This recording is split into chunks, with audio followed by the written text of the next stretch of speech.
ETV news కు స్వాగతం. ముఖ్యాంశాలు. తెలంగాణలో నేడు మున్సిపల్ చైర్మన్, మేయర్ ఎన్నికలు. కోరం ఉంటేనే సమావేశం. వ్యూహ ప్రతివ్యూహాల్లో పార్టీలు నిమగ్నం.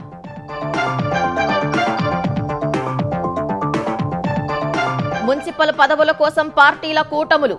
చేతులు కలుపుతున్న ప్రధాన ప్రత్యర్థులు.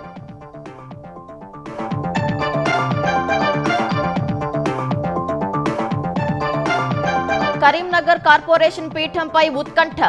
కాంగ్రెస్ లో చేరిన ఫార్వర్డ్ బ్లాక్ కార్పొరేటర్. 35 నుంచి 34కు తగ్గిన బీజేపీ బలం. హంగ్ మున్సిపాలిటీల్లో పైచేయి సాధించాలన్న సీఎం రేవంత్. పొరపాట్లు జరగకుండా చర్యలు చేపట్టాలని మంత్రులు, ముఖ్య నేతలకు దిశానిర్దేశం.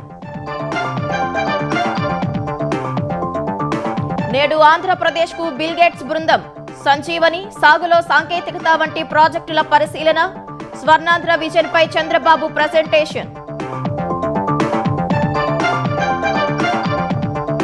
ఏప్రిల్ 1 నుంచి దక్షిణ కోస్తా రైల్వే జోన్. విశాఖ కేంద్రంగా కార్యకలాపాలు. 3 డివిజన్లకు తగ్గనున్న దక్షిణ మధ్య రైల్వే.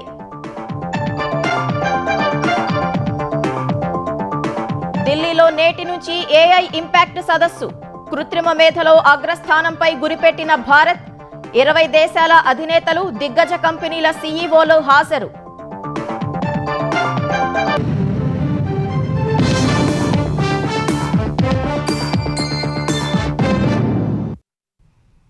తెలంగాణ మున్సిపల్ ఎన్నికల్లో తుది ఘట్టానికి సర్వం సిద్ధమైంది. ఈ నెల 11న జరిగిన ఎన్నికల్లో గెలిచిన కౌన్సిలర్లు, కార్పొరేటర్లు ఇవాళ ప్రమాణం చేయనున్నారు. ఆ తర్వాత మున్సిపల్ చైర్పర్సన్లు, వైస్ చైర్పర్సన్లు, కార్పొరేషన్ మేయర్లు, డిప్యూటీ మేయర్ల ఎన్నిక జరగనుంది. కోరం ఉంటేనే ప్రత్యేక సమావేశం నిర్వహిస్తారు. తెలంగాణ మున్సిపల్ ఎన్నికలకు సంబంధించిన తుది ఘట్టం ఇవాళ జరగనుంది. ఇందుకోసం రాష్ట్ర ఎన్నికల సంఘం పగడ్బందీ ఏర్పాట్లు చేసింది. మున్సిపల్ కౌన్సిల్ చైర్పర్సన్లు, వైస్ చైర్పర్సన్లు, కార్పొరేషన్ మేయర్లు, డిప్యూటీ మేయర్ల ఎన్నికతో పురపోరు ముగియనుంది.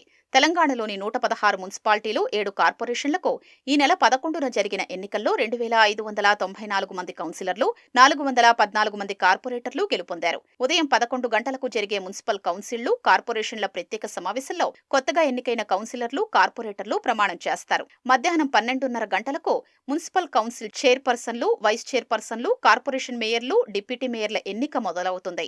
అందుకు కోరం ఉండాలి. అంటే మొత్తం కౌన్సిలర్లు, కార్పొరేటర్లలో కనీసం సగం మంది హాజరు కావాలి. కోరం లేకపోతే ఎన్నికను రేపటికి వాయిదా వేస్తారు. రేపు కూడా కోరం లేకపోతే ఆ విషయాన్ని అధికారులు రాష్ట్ర ఎన్నికల సంఘానికి నివేదిస్తారు. ఎస్ఈసి మరో రోజు తేదీ ఖరారు చేస్తుంది. అప్పుడు కూడా కోరం లేకపోతే ఎన్నిక నిర్వహిస్తారు.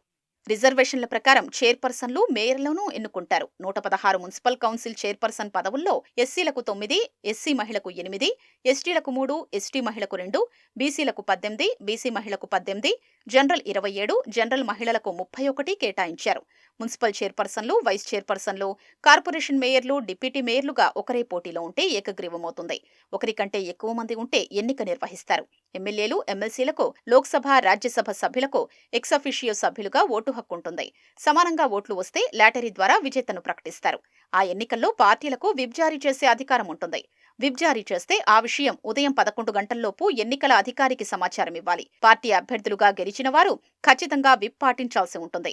విప్ ధిక్కరిస్తే ఆ పార్టీ 3 రోజుల్లోపు కలెక్టర్కు ఫిర్యాదు చేయొచ్చు. తెలంగాణలో మేయర్, చైర్పర్సన్ ఎన్నికల కోసం విచిత్ర పొత్తులు కుదురుతున్నాయి. ఎన్నికల సమయంలో ప్రధాన ప్రత్యర్థులుగా పోటీ చేసిన వారు చేతులు కలుపుతున్నారు. రాష్ట్ర స్థాయిలో నిత్యం ఆరోపణలు చేసుకుంటున్న ప్రధాన ప్రత్యర్థి పార్టీలు కుర్చీ కోసం కొన్ని మున్సిపాలిటీల్లో ఏకమవుతున్నాయి. అధికార కాంగ్రెస్ సాధ్యమైనన్ని ఎక్కువ మున్సిపాలిటీలు, నగరపాలక సంస్థలను దక్కించుకోవటానికి సర్వశక్తులు ఒడ్డుతోంది. అధికార కాంగ్రెస్ ఎమ్మెల్యేలు, ఇతర ముఖ్య నేతలు హంగ్ మున్సిపాలిటీలపై ప్రధానంగా గురిపెట్టారు. ఇతర పార్టీల వారితో పాటు స్వతంత్ర కౌన్సిలర్లను చేర్చుకుంటున్నారు. మెజారిటీ లేని మున్సిపాలిటీల్లో చైర్మన్ పీఠం కోసం బీఆర్ఎస్ వ్యూహాత్మకంగా ముందుకెడుతోంది. స్థానిక పరిస్థితులకు తగ్గట్టు ఇతర పార్టీల కౌన్సిలర్ల మద్దతు కూడగట్టాలని నిర్ణయించింది. హంగ్ ఏర్పడిన చోట్ల అవసరమైతే ప్రధాన ప్రత్యర్థి పార్టీలో కాంగ్రెస్, బీజేపీ కౌన్సిలర్ల మద్దతు కోసం మంతనాలు సాగిస్తున్నట్లు తెలిసింది. కొన్ని చోట్ల స్వతంత్ర అభ్యర్థుల్ని తమ వైపు తిప్పుకునే ప్రయత్నాలు ముమ్మరం చేసింది.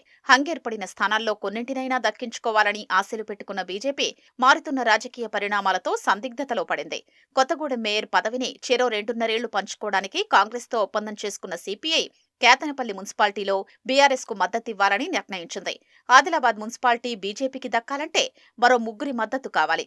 కమలం పార్టీని అడ్డుకునేందుకు కాంగ్రెస్, బీఆర్ఎస్, మజ్లిస్ కౌన్సిలర్లు ఏకమవ్వడానికి ప్రయత్నాలు జరుగుతున్నాయి. బెల్లంపల్లిలో కూడా కాంగ్రెస్, బీఆర్ఎస్ లు చెరి 14 వార్డులు గెలిచాయి. స్వతంత్రులు 5, బీజేపీ నుంచి 1 గెలవగా కాంగ్రెస్ నుంచి 2, స్వతంత్రుల నుంచి మరో 2 మద్దతు కోసం గులాబీ పార్టీ ప్రయత్నాలు చేస్తోంది. బీఆర్ఎస్ ను అడ్డుకునేందుకు కాంగ్రెస్, బీజేపీలు కలిసేందుకు చర్చలు జరిగాయి. కొందరు బీఆర్ఎస్ కౌన్సిలర్ల మద్దతు కూడగట్టేందుకు హస్తం పార్టీ ప్రయత్నిస్తున్నట్లు తెలుస్తోంది. అమరచింతలోని 10 వార్డులకు గాను కాంగ్రెస్, బీఆర్ఎస్, బీజేపీ 3 స్థానాలు గెలిచాయి. కాంగ్రెస్ తో కలిసి ఒకచోట సిపిఎం గెలిచింది. ఇక్కడ బీఆర్ఎస్, బీజేపీలో ఏకమయ్యాయి. అయితే కొందరు బీఆర్ఎస్ కౌన్సిలర్లు కాంగ్రెస్ లో చేరేందుకు సిద్ధం కావడంతో చైర్మన్ పీఠం ఏ పార్టీకి దక్కుతుందనే విషయమై ఉత్కంఠ నెలకొంది. నారాయణపేట మున్సిపాలిటీలో బీజేపీని అడ్డుకునేందుకు కాంగ్రెస్, బీఆర్ఎస్ కౌన్సిలర్లు ఏకమైనట్లు సమాచారం. ఇక్కడ బీజేపీ మ్యాజిక్ ఫిగర్ కు చేరువలో ఉంది. అయితే ఆ పార్టీకి చెందిన 2 వర్గాలు చైర్పర్సన్ పీఠాన్ని ఆశిస్తుండటంతో ఈ పరిస్థితిని అనుకూలంగా మలుచుకునేందుకు కాంగ్రెస్ పావులు కదుపుతోంది. జగిత్యాల జిల్లా మెట్పల్లి స్థానం ఎవరికన్నది ఇంకా స్పష్టత లేదు. ఇక్కడ బీజేపీకి మరో 4 మద్దతు అవసరముండగా స్వతంత్రులపై ఆశలు పెట్టుకుంది. రాయకల్ పురపాలికలో మెజారిటీ స్థానాల్ని కమలం కైవసం చేసుకుంది. అయితే చైర్పర్సన్ పదవి కోసం బీఆర్ఎస్, కాంగ్రెస్ సభ్యుల మద్దతు కోసం గట్టి ప్రయత్నాలు చేస్తున్నట్లు సమాచారం. అలంపూర్లో బీఆర్ఎస్, కాంగ్రెస్ చెరో 5 స్థానాలు గెలుపొందాయి. ఎక్సఫిషియో సభ్యుడైన ఎమ్మెల్యే బీఆర్ఎస్ పార్టీ కావడంతో మున్సిపల్ చైర్మన్ పదవి ఆ పార్టీ ఖాతాలో చేరే సూచనలున్నాయి. జనగామ మున్సిపాలిటీలో బీఆర్ఎస్ కు 13, కాంగ్రెస్ కూటమికి 13 వార్డులు దక్కగా 4 ఇండిపెండెంట్లు గెలుపొందారు. స్వతంత్రుల్లో 2 బీఆర్ఎస్ కు, మరో 2 కాంగ్రెస్ కు మద్దతు ప్రకటించారు. అయితే కాంగ్రెస్ పార్టీకి మద్దతు ప్రకటించిన స్వతంత్రులపై బీఆర్ఎస్ ఆశలు పెట్టుకుంది. తిరుమలగిరి మున్సిపాలిటీలో బీఆర్ఎస్ 10 వార్డుల్ని కైవసం చేసుకుని పూర్తి ఆధిక్యం సాధించింది. 5 స్థానాల్లో గెలిచిన కాంగ్రెస్ తమ సభ్యుల్ని లాగకుండా చర్యలు చేపట్టింది. వర్ధన్నపేటలో 6 వార్డులతో బీఆర్ఎస్ కు ఆధిక్యమున్న 5 చోట్ల గెలిచిన కాంగ్రెస్ ఓ స్వతంత్రుణ్ణి తమ వైపునకు తిప్పుకోగలిగింది. ఎక్సఫిషియో సభ్యుడిగా తమ ఎమ్మెల్యే నాగరాజు ఓటు కూడా ఉండడంతో కాంగ్రెస్ కు మున్సిపల్ పీఠం దక్కే అవకాశాలు ఉన్నాయి. 36 వార్డులున్న మహబూబాబాద్ లో కాంగ్రెస్ 13, బీఆర్ఎస్ 11 చోట్ల గెలవడంతో హంగేర్పడింది. సిపిఎంకు చెందిన 3 పాటు స్వతంత్రులతో కలిపి కాంగ్రెస్ బలం 21కి పెరిగింది. కరీంనగర్ కార్పొరేషన్లో బలాబలాలు మారుతున్నాయి. 2 రోజుల క్రితం బీజేపీ కండువా కప్పుకున్న all India forward bloc corporator అనూహ్యంగా కాంగ్రెస్ గూటికి చేరారు. దీంతో బీజేపీ బలం 35 నుంచి 34కు తగ్గింది. మేయర్ పదవికి స్వతంత్రుడి స్థానంలో కాంగ్రెస్ తమ కార్పొరేటర్ల పేర్లను తెరపైకి తేవడంతో బీఆర్ఎస్ మద్దతుపై సందిగ్ధం నెలకొంది. అయితే ఓటింగ్ సమయంలో ఏదైనా జరగొచ్చనే ప్రచారం జరుగుతోంది. కరీంనగర్ మేయర్ ఎన్నిక ఉత్కంఠ రేపుతోంది. కార్పొరేషన్లోని మొత్తం 66 స్థానాలకు గాను బీజేపీ అత్యధికంగా 30 డివిజన్లు గెలిచినప్పటికీ మ్యాజిక్ ఫిగర్ ను చేరుకోవడంపై సందిగ్ధం నెలకొంది. కాంగ్రెస్, బీఆర్ఎస్, ఎంఐఎం, ఆల్ ఇండియా ఫార్వర్డ్ బ్లాక్ సభ్యులు, స్వతంత్రులు కలిసి కార్పొరేషన్ ను దక్కించుకునేందుకు చక్రం తిప్పుతున్నారు. హైదరాబాద్ శివారులోని ఓ రిసార్ట్లో వేర్వేరుగా క్యాంపులు నిర్వహిస్తున్నారు. మేయర్ పదవి కోసం బీజేపీ, కాంగ్రెస్ మధ్య సంఖ్యాపరంగా దోబూచులాట కొనసాగుతోంది. బీజేపీ క్యాంపులో ఉన్న ఏఐఎఫ్బీ కార్పొరేటర్ సాయి జ్యోతి నాటకీయ పరిణామాల మధ్య కాంగ్రెస్ శిబిరంలో చేరారు. మరికొంతమంది స్వతంత్రులు సైతం హస్తంగూటికి చేరారు. ఎంఐఎం, ఇతరుల మద్దతుతో కాంగ్రెస్ బలం పెరిగింది. మొన్నటి వరకు ఎక్సఫిషియో సభ్యుడు, కేంద్ర మంత్రి బండి సంజయ్తో కలిపి 35గా ఉన్న బీజేపీ కార్పొరేటర్ల సంఖ్య 34కు తగ్గింది. ఏఐఎఫ్బీకి చెందిన సాయి జ్యోతి పిల్లల అనారోగ్యం కారణంగా బీజేపీ శిబిరానికి తనకు బదులు భర్తను పంపారు. కాంగ్రెస్ నేతలు వ్యూహాత్మకంగా వ్యవహరించి ఆమెను తమ క్యాంపునకు తీసుకెళ్లారు. కాంగ్రెస్ కు 14 మంది, బీఆర్ఎస్ 9, ఎంఐఎం 3, స్వతంత్రులు 5, ఏఐఎఫ్బీకు చెందిన 2 కలిపి ప్రత్యర్థుల సంఖ్య 33కు చేరింది. ఆదివారం మద్దతు పలికిన మరో ఏఐఎఫ్బీ సభ్యురాలు ఎక్సఫిషియో ఓటుతో వారి బలం 35కు పెరిగింది. నిన్నటి వరకు మేయర్ అభ్యర్థిగా స్వతంత్ర అభ్యర్థి కొమురయ్య పేరు వినిపించడంతో కాంగ్రెస్, బీఆర్ఎస్, ఎంఐఎం, ఏఐఎఫ్బీ, స్వతంత్రులు కలిపి ఆయనకు మద్దతుగా నిలుస్తారనే ప్రచారం జరిగింది. అయితే అధికార కాంగ్రెస్ ఆదివారం తమ పార్టీకి చెందిన 1-2 పేర్లను తెర మీదకు తెచ్చింది. దీంతో బీఆర్ఎస్ మద్దతు ఇవ్వడంపై అనుమానం నెలకొంది. విప్ జారీ చేస్తే ఇతర పార్టీ అభ్యర్థికి ఓటేయడం కష్టమవుతుంది. ఎక్సఫిషియో సభ్యులు BRS MLA Gangula Kamalakar, Congress MLA Kavvampalli Satyanarayana ఓట్లు కీలకం కానున్నాయి. స్వతంత్ర అభ్యర్థికి ఇతర పార్టీలన్నీ కలిపి మద్దతు ఇవ్వాలనుకుంటే మాత్రం బీజేపీపై ఇతరులదే పైచేయి కానుంది. అయితే ఓటింగ్ సమయంలో ఏమైనా జరగొచ్చనే చర్చ నడుస్తోంది. హంగు ఏర్పడిన మున్సిపాలిటీల్లో కాంగ్రెసే పైచేయి కావాలని సీఎం రేవంత్ రెడ్డి ఆదేశించారు. మంత్రులు, పార్టీ ముఖ్య నేతలతో రాత్రి జూమ్ ద్వారా సమావేశమై ఈ మేరకు దిశానిర్దేశం చేశారు. ఎక్సఫిషియో ఓట్ల విషయంలో అప్రమత్తంగా ఉండాలని సూచించారు. ప్రతి మున్సిపాలిటీని సవాల్గా తీసుకోవాలని, చైర్మన్, మేయర్ పదవులు పార్టీకి దక్కేలా అన్ని చర్యలు తీసుకోవాలని మంత్రులు, ముఖ్య నేతలకు సీఎం రేవంత్ రెడ్డి సూచించినట్లు తెలుస్తోంది. మున్సిపల్ చైర్పర్సన్లు, కార్పొరేషన్ మేయర్ల ఎన్నిక వేళ ముఖ్యమంత్రి రేవంత్ రెడ్డి ఆదివారం రాత్రి మంత్రులు, పార్టీ ముఖ్య నేతలతో జూమ్ సమావేశం నిర్వహించారు. మున్సిపల్ చైర్పర్సన్, కార్పొరేషన్ మేయర్ ఎన్నికల్లో ఎలాంటి పొరపాట్లకు తావు లేకుండా తగిన జాగ్రత్తలు తీసుకోవాలని ఆదేశించారు. ప్రధానంగా హంగేర్పడిన మున్సిపాలిటీల్లో కాంగ్రెస్ పార్టీ పైచేయి సాధించేలా ఇన్ఛార్జి మంత్రులు, ఎమ్మెల్యేలు, ఎమ్మెల్సీలు తగిన చర్యలు తీసుకోవాలని సీఎం సూచించినట్లు తెలుస్తోంది. ఎక్సాఫిషియో ఓట్లు అవసరమైన చోట నేతలు అప్రమత్తంగా ఉండాలన్నారు. స్వతంత్ర అభ్యర్థులు, ఇతర పార్టీల సభ్యులు కాంగ్రెస్ లోకి రావడానికి ఆసక్తిగా ఉంటే వారిని తీసుకోవాలని సీఎం సూచించినట్లు సమాచారం. పలువురు మంత్రులు తాజా పరిస్థితుల్ని ముఖ్యమంత్రికి వివరించినట్లు తెలుస్తోంది. మొత్తం 34 హంగ్ మున్సిపాలిటీల్లో 25కు పైగా కాంగ్రెస్ కు దక్కే అవకాశాలున్నాయని చెప్పినట్లు సమాచారం. 7-8 చోట్ల కాస్త ఇబ్బంది ఉన్నా వాటిని కైవసం చేసుకునేందుకు మంత్రులు, ఎమ్మెల్యేలు గట్టిగా ప్రయత్నాలు చేస్తున్నారని టీపీసీసీ అధ్యక్షుడు మహేష్ కుమార్ గౌడ్ సీఎంకు వివరించినట్లు తెలిసింది. ప్రతి మున్సిపాలిటీని సవాల్గా తీసుకోవాలని, ఎట్టి పరిస్థితుల్లోనూ అవి పార్టీకి దక్కేలా చూడాలని సీఎం ఆదేశించినట్లు సమాచారం. నిజామాబాద్ మేయర్ పీఠానికి అవసరమైన మెజారిటీ కన్నా మరో 3 ఓట్లు కాంగ్రెస్ కు ఎక్కువగా ఉన్నాయని టీపీసీసీ అధ్యక్షుడు చెప్పినట్లు తెలుస్తోంది. గేట్స్ ఫౌండేషన్ వ్యవస్థాపక చైర్మన్ బిల్ గేట్స్ ఇవాళ ఆంధ్రప్రదేశ్ రాజధాని అమరావతిలో పర్యటించనున్నారు. గేట్స్ ఫౌండేషన్ సహకారంతో విద్య, వైద్యం, వ్యవసాయ రంగాల్లో ఏపీ ప్రభుత్వం చేపట్టిన ప్రాజెక్టులు మరింత విస్తరించే అంశంపై ముఖ్యమంత్రి చంద్రబాబుతో చర్చలు జరపనున్నారు. రియల్ టైం గవర్నెన్స్ విధానాలు, దాని ద్వారా సాధిస్తున్న ఫలితాలను సీఎం వివరిస్తారు. ఉండవల్లిలోని వ్యవసాయ క్షేత్రాన్ని సందర్శించి డ్రోన్లు, ఏఐ టెక్నాలజీతో చేపడుతున్న సాగు విధానాలను బిల్ గేట్స్ పరిశీలించనున్నారు. మైక్రోసాఫ్ట్ వ్యవస్థాపకుడు, gates foundation chairman bill gates ఇవాళ ఆంధ్రప్రదేశ్లో పర్యటించనున్నారు. ఆ సంస్థకు చెందిన 6 ప్రతినిధుల బృందం కూడా ఆయన వెంట రానుంది. ముఖ్యమంత్రి Chandrababu, deputy CM Pawan Kalyan, IT మంత్రి నారా లోకేష్ తో బిల్ గేట్స్ బృందం సమావేశం కానుంది. ముఖ్యమంత్రి కార్యాలయంలో రియల్ టైం గవర్నెన్స్ కేంద్రాన్ని సందర్శించనున్న బిల్ గేట్స్ బృందం పాలనలో టెక్నాలజీ వాడకాన్ని పరిశీలించనుంది. అనంతరం బిల్ గేట్స్ బృందం సీఎం చంద్రబాబు, మంత్రులు, వివిధ శాఖల కార్యదర్శులతో సమావేశం కానుంది. గేట్స్ ఫౌండేషన్ సహకారంతో విద్య, వైద్యం, వ్యవసాయ రంగాల్లో ప్రభుత్వం చేపట్టిన ప్రాజెక్టులను విస్తరించే అంశంపై చర్చించనున్నారు. స్వర్ణాంధ్ర విజన్ 2047 లక్ష్యాలు, ప్రజారోగ్యం, వ్యవసాయం, విద్యా రంగాల్లో చేపట్టిన సంస్కరణలపై చంద్రబాబు ప్రజెంటేషన్ ఇవ్వనున్నారు. మెడ్టెక్, డయాగ్నోస్టిక్స్ సేవలు, సాంకేతిక సాగు సహా వివిధ ప్రాజెక్టుల గురించి వివరించనున్నారు. ప్రత్యేకించి గేట్స్ ఫౌండేషన్ సహకారంతో నడుస్తున్న సంజీవని ప్రాజెక్టు గురించి ప్రభుత్వం వివరించనుంది. వ్యవసాయం ఆధునీకరణకు Bill and Melinda Gates foundation తో కలిసి ఏఐ, డిజిటల్ టెక్నాలజీ ఆధారిత ప్రాజెక్టులను ప్రభుత్వం అమలు చేస్తోంది. శాటిలైట్ ఆధారిత వ్యవస్థల ద్వారా భూసారం, నీటి లభ్యత, పంటలకు అవసరమైన ఎరువులు, నీటిని అందించే పద్ధతులను అమలు చేస్తున్నారు. ఉండవల్లి గ్రామంలోని ఓ వ్యవసాయ క్షేత్రాన్ని బిల్ గేట్స్ బృందం సందర్శించనుంది. డ్రోన్లు, ఏఐ ద్వారా చేస్తున్న సాగు పద్ధతులను బిల్ గేట్స్ పరిశీలిస్తారు. ఫౌండేషన్ భాగస్వామ్యంతో ఎన్టీఆర్ ఆరోగ్య విశ్వవిద్యాలయంలో డిఎంఐడిసి సెంటర్ నెలకొల్పే అంశంపై చర్చిస్తారు. సీఎం చంద్రబాబు ఢిల్లీ పర్యటనలు ఫలితాలనిస్తున్నాయి. విశాఖ కేంద్రంగా దక్షిణ కోస్తా జోన్ కార్యకలాపాలకు వడివడిగా అడుగులు పడుతున్నాయి. ఏప్రిల్ 1 నుంచి కొత్త రైల్వే జోన్ పట్టాలెక్కే సంకేతాలు కనిపిస్తున్నాయి. దక్షిణ మధ్య రైల్వే 3 డివిజన్లకే పరిమితం కానుంది.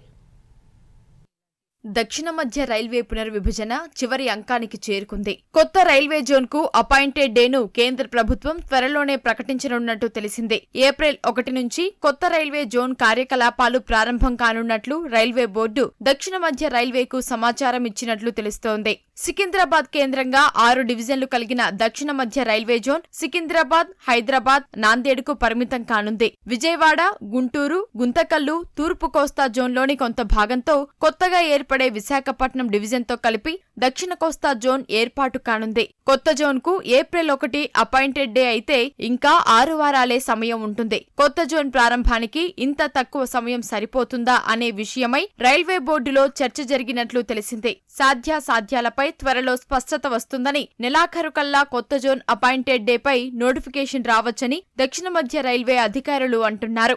ఏపీ విభజన చట్టంలో విశాఖ కేంద్రంగా కొత్తగా రైల్వే జోన్ ఏర్పాటుకు అప్పటి ప్రభుత్వం హామీ ఇవ్వగా అందుకు కేంద్ర కేబినెట్ 2025 ఫిబ్రవరిలో ఆమోదం తెలిపింది. కొన్ని నెలల నుంచే కొత్త జీఎం, విభాగాధిపతులను రైల్వే బోర్డు నియమిస్తోంది. దీర్ఘకాలిక ఆర్థిక లక్ష్యాలను దృష్టిలో ఉంచుకొని కూటమి ప్రభుత్వం 100 కోట్లతో ఏపీ వెల్త్ ఫండ్ను ఏర్పాటు చేసింది. నార్వే, అబుదాబి సావరిన్ నిధుల మాదిరి విధానాన్ని అనుసరించాలని నిర్ణయించింది. దేశంలో ఈ తరహా విధానాన్ని ప్రవేశపెట్టిన మొదటి రాష్ట్రమని, ఈ మొత్తం భవిష్యత్తులో పెద్ద పెట్టుబడిగా మారుతుందని భావిస్తోంది. రాష్ట్ర ప్రభుత్వం ఏర్పాటు చేసిన నిధితో పాటు ప్రైవేటు సంస్థల నుంచి నిధులు సమకూర్చుకోనున్నారు. ఈ ఫండ్ ద్వారా వచ్చే లాభాలను పెట్టుబడి నిష్పత్తి ఆధారంగా చెల్లింపులు చేయాలని నిర్ణయించారు. ఈ నిధులను దేశంలో వివిధ ప్రాజెక్టులు, సాంకేతిక రంగ సంస్థల్లో పెట్టుబడి పెట్టనున్నారు. ప్రస్తుతం కేంద్ర ప్రభుత్వం national investment and infrastructure fund ఏర్పాటు చేసింది. రాష్ట్ర ప్రభుత్వం ప్రకటించిన ఏపీ వెల్త్ ఫండ్ కూడా అలాగే ఉంటుంది. పార్వతీపురం మన్యం జిల్లా బలిజపేట మండలం అంపావల్లిలో క్లోరినేషన్ సిలిండర్ లీక్ అయి 7గురు అస్వస్థతకు గురయ్యారు. తాగునీటిని శుద్ధి చేసేందుకు వినియోగించే క్లోరినేషన్ సిలిండర్లను గత కొన్నాళ్లుగా వినియోగించకుండా పక్కన పెట్టారు. ఓ సిలిండర్ తుప్పు పట్టడంతో గ్యాస్ లీక్ అయింది. సమీప ప్రాంత ప్రజలు ఆ గ్యాస్ను పేల్చడంతో అస్వస్థతకు గురయ్యారు. వాంతులు, కళ్లు తిరగటం, ముఖం ఉబ్బడం వంటి లక్షణాలతో ఇబ్బంది పడ్డారు.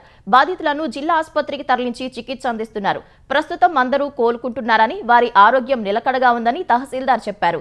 గ్యాస్ లీక్ ఘటనపై మంత్రులు అచ్చెన్న, సంధ్యారాణి ఆరా తీశారు. బాధితులకు మెరుగైన వైద్యం అందించాలని ఆదేశించారు. శ్రీశైల భ్రమరాంబిక మల్లికార్జున స్వాముల కళ్యాణం కనుల పండుగగా సాగింది. అక్క మహాదేవి అలంకార మండపంలో రాత్రి 12 గంటలకు కళ్యాణోత్సవం వైభవంగా నిర్వహించారు. మంగళ వాయిద్యాలు, వేద మంత్రోచ్చరణల మధ్య ఈ క్రతువు నిర్వహించారు. దేవదేవుడి కళ్యాణాన్ని తిలకించేందుకు ప్రధాన కూడళ్ల వద్ద ఎల్ఈడీ తెరలను ఏర్పాటు చేశారు. బ్రహ్మోత్సవాల్లో కీలక ఘట్టంగా భావించే పాగాలంకరణ రాత్రి 10 గంటల నుంచి మొదలైంది. బాపట్ల జిల్లా చీరాల మండలం హస్తినపురానికి చెందిన పృథ్వీ సుబ్బారావుతో పాటు ఇతర భక్తులు సమర్పించిన పాగలను స్వామివారికి అలంకరించారు. మహాశివరాత్రి పర్వదినాన సుమారు 1,00,000 మందికి పైగా భక్తులు స్వామివారిని దర్శించుకున్నారు.